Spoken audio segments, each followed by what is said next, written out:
सतारा से मुंबई लौटने से पहले शिंदे ने इमोशनल कार्ड खेला तो बीजेपी ने भी शिंदे के सबसे बड़े दुश्मन उद्धव ठाकरे को याद कर लिया है। अब ये तो सभी को पता है कि सीएम पद नहीं मिलने के चलते शिंदे बीजेपी से कहीं ना कहीं खफा हैं।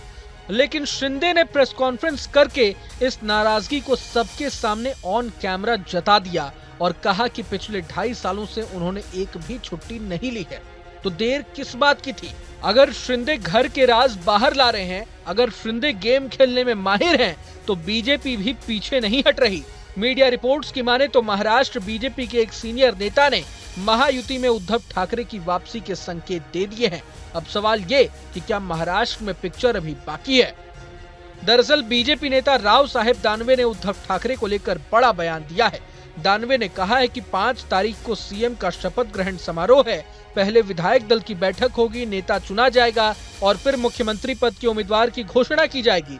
इस बीच दानवे ने उद्धव को याद करते हुए कहा कि अगर शिवसेना कांग्रेस और एनसीपी के साथ नहीं जाती तो हम ज्यादा सीटें जीतते, क्योंकि 14 से 19 तक सरकार चली।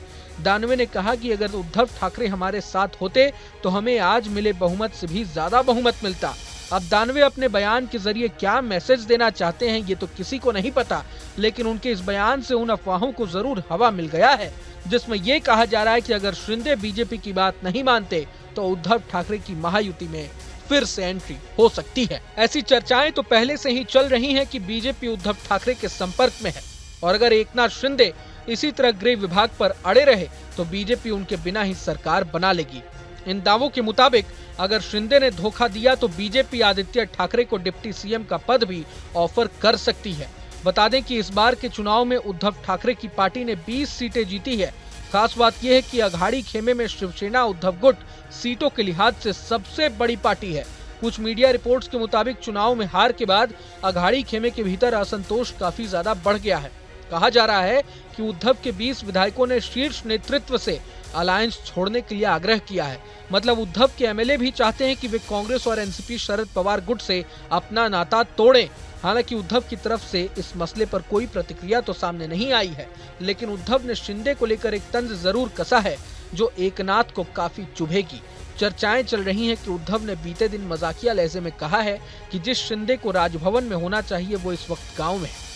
अब जाहिर है कि इस वक्त जब शिंदे के हाथ में न तो सीएम पद और न ही गृह मंत्रालय है, ऐसे में उद्धव का ये तंज उनके जले पर नमक छिड़कने के बराबर है। अब सवाल ये कि क्या उद्धव अघाड़ी खेमे का साथ सच में छोड़ सकते हैं? ठाकरे गुट के नेताओं का कहना है कि एमवीए में होने के कारण पार्टी की हिंदुत्ववादी छवि पर नेगेटिव असर पड़ा है।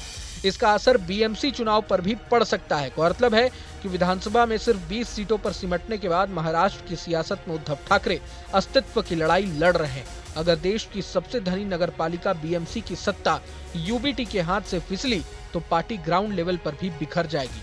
अगले साल फरवरी में बीएमसी चुनाव होने की संभावना है। अगर उद्धव ठाकरे कांग्रेस और शरद पवार के साथ बने रहे तो शिवसेना के ट्रेडिशनल वोटर भड़क सकते हैं।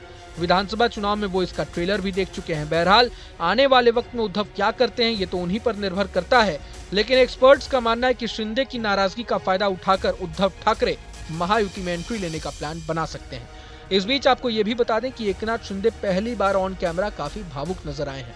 शिंदे ने पिछले कुछ दिनों से जो दर्द अपने कलेजे में दबा कर रखा था वो उनके ठाणे वापस आने से पहले मीडिया के सवालों का जवाब देते हुए बाहर आ गया है। बीजेपी ने जब सीएम पद अपने पास रखने का ऐलान किया तो शिंदे को एक झटका लगा, लेकिन जब गृह मंत्रालय पर भी बात फंस गई तो शिंदे ने अपना भी त्याग गिना दिया और कहा है कि मैंने पिछले 2.5 साल के कार्यकाल के दौरान एक भी छुट्टी नहीं ली, 24 घंटे महाराष्ट्र की जनता के सेवा में तत्पर रहा। बता दें कि शिंदे ने ठाणे पहुंचने से पहले ये बयान मीडिया के सामने दिया और अब जब वे ठाणे पहुंच गए हैं तो कहा जा रहा है कि नेताओं से मिलने के बजाय शिंदे अपने कार्यकर्ताओं से मिलेंगे। बहरहाल पूरे मसले को लेकर आप क्या सोचते हैं हमें कमेंट बॉक्स में जरूर बताएं। अगर आपको ये वीडियो पसंद आए तो लाइक करें और चैनल को सब्सक्राइब करें। वहीं तमाम बड़ी खबरों के लिए देखते रहें न्यूज नेशन। न्यूज नेशन अब व्हाट्सएप पर खबरों की ताजा अपडेट के लिए न्यूज नेशन के इस क्यूआर कोड को स्कैन करें।